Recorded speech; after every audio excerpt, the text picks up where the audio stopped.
I'm not a tobacco user, and I'm going to start this off by explaining that if the American experiment were being started all over again today, it is highly unlikely that tobacco of any kind would be a legal product, just because of the health risks that are associated with it. On the other hand, it is a legal product, and no one is forced to actually take up cigarette smoking. It's something people do by choice, and they usually know what those benefits or lack of benefits are going to be when they decide to put that first cigarette into their mouths. I bring all of this up because there was a terrible, terrible story that came out of New York City yesterday. You may recall there was a man who was, well, almost arrested. I don't know if it's an arrest if he doesn't survive the situation. He was selling untaxed cigarettes on a street to homeless people. Now, the government wasn't very happy about this, and in New York City, apparently police have so very, very little that they have to deal with on a daily basis.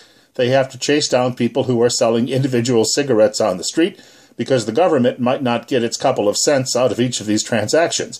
And we all know the government needs the money, and we all know that the government wastes none of the money that it collects. So therefore, that money is going to go directly to someone who really, really needs it. And if you're selling that cigarette and you're not participating in the grand tax scheme, you're basically being very, very un-American.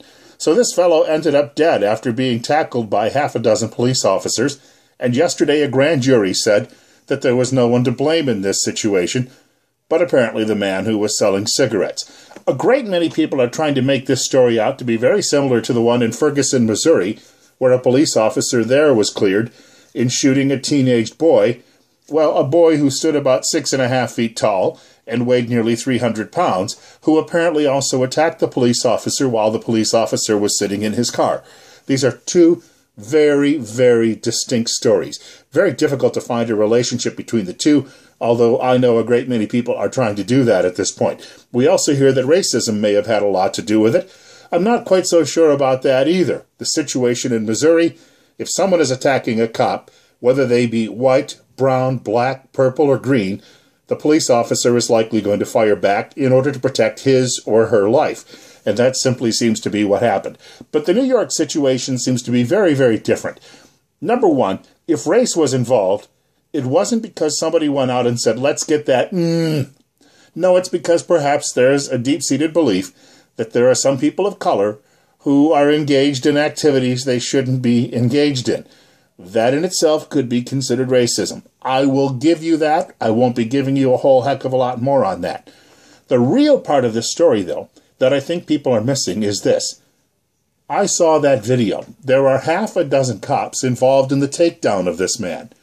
Half a dozen cops devoted, and there are some in the background, too. We were told that there was a sergeant who was standing off to the side.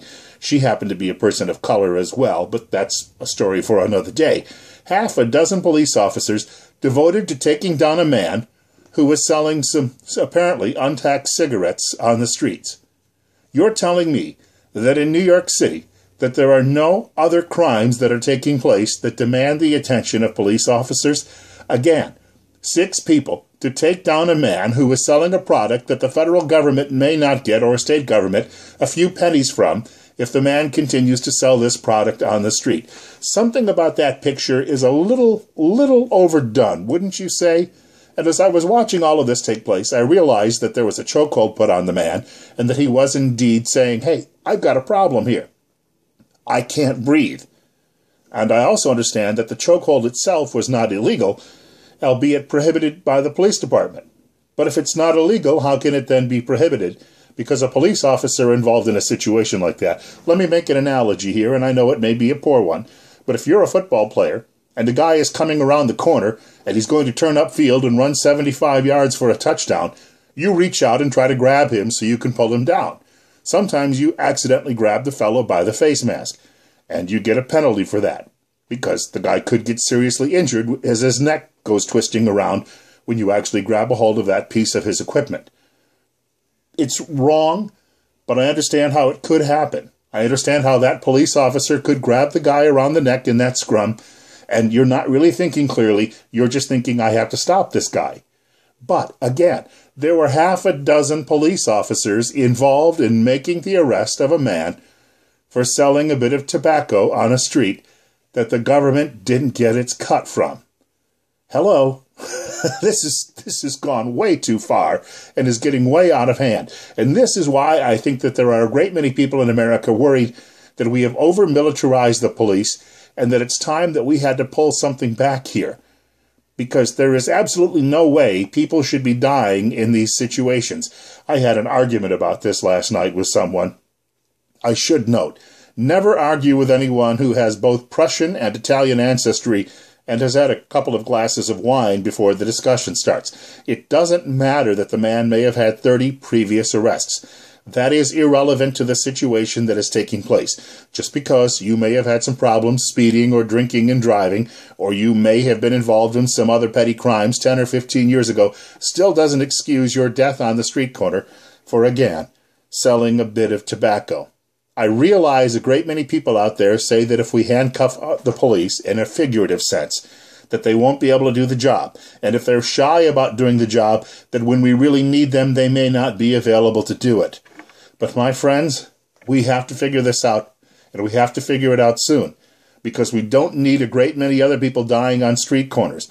And I'm afraid that if your local police department is driving around in tanks and other armored vehicles, which many of them are, we are going to be looking at some problems down the road in this country that will pale in comparison to this poor fellow dying on the street in Staten Island, part of New York City. That's it for today. I hope to see all of you at Christmas. Again, I'll be coming out of the shadows at that point. In the meantime, have a great weekend.